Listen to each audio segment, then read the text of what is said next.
দক্ষিণ এশীয় দেশগুলোর জোট সার্ক নিয়ে উচ্চকণ্ঠ বাংলাদেশ। এই সংস্থা পুনরুজ্জীবনের দাবিও বাংলাদেশ তুলেছে বলে জানিয়েছে ভারতীয় গণমাধ্যম আনন্দবাজার, হিন্দুস্তান টাইমস। এবার সেই সার্ক নিয়ে মুখ খুলেছে ভারত।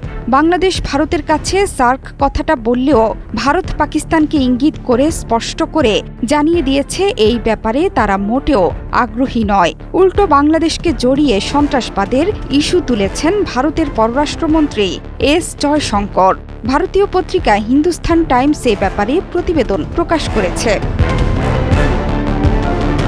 গেল সপ্তাহে ওমানের মাস্কটে ৮ম ইন্ডিয়ান ওশেন কনফারেন্সে ভারতের পররাষ্ট্রমন্ত্রীর সঙ্গে বৈঠক হয় বাংলাদেশের পররাষ্ট্র উপদেষ্টার। পত্রিকাটি জানিয়েছে, সেখানেই আসে সার্ক পুনরুজ্জীবিত করার তাগিদ।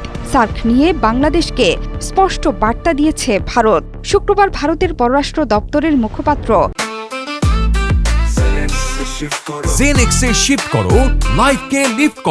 রণধীর জয়সওয়াল বলেছেন, যখন মাস্কটে বাংলাদেশের পররাষ্ট্র উপদেষ্টা মোহাম্মদ তৌহিদ হোসেনের সঙ্গে পররাষ্ট্রমন্ত্রী এস জয়শঙ্করের দেখা হয়েছে, তখন সার্কের বিষয়টি উত্থাপন করেছিল বাংলাদেশ। দক্ষিণ এশিয়ার সবাই জানেন যে সার্কের পথে অন্তরায় হয়ে দাঁড়াচ্ছে কোন দেশ এবং কোন দেশের কাজকর্ম।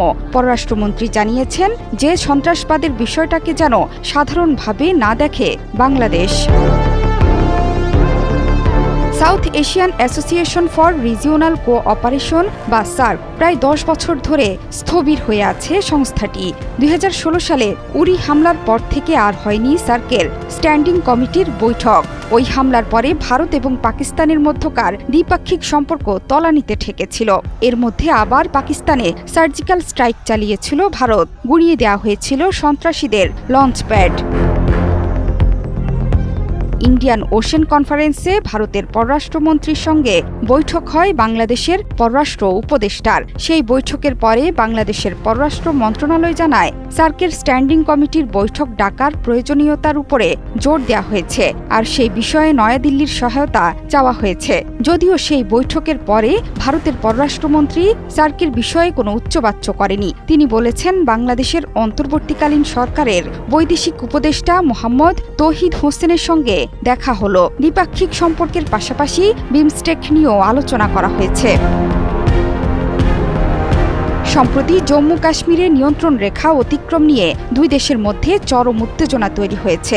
যদিও শেষ পর্যন্ত দুই দেশের মধ্যে অনুষ্ঠিত পতাকা বৈঠকের মাধ্যমে যুদ্ধবিরতির নিয়ম মেনে চলার ব্যাপারে ঐকমত্যে পৌঁছায় দুই দেশ। জোহরা চৌধুরী সেতু, ৭১।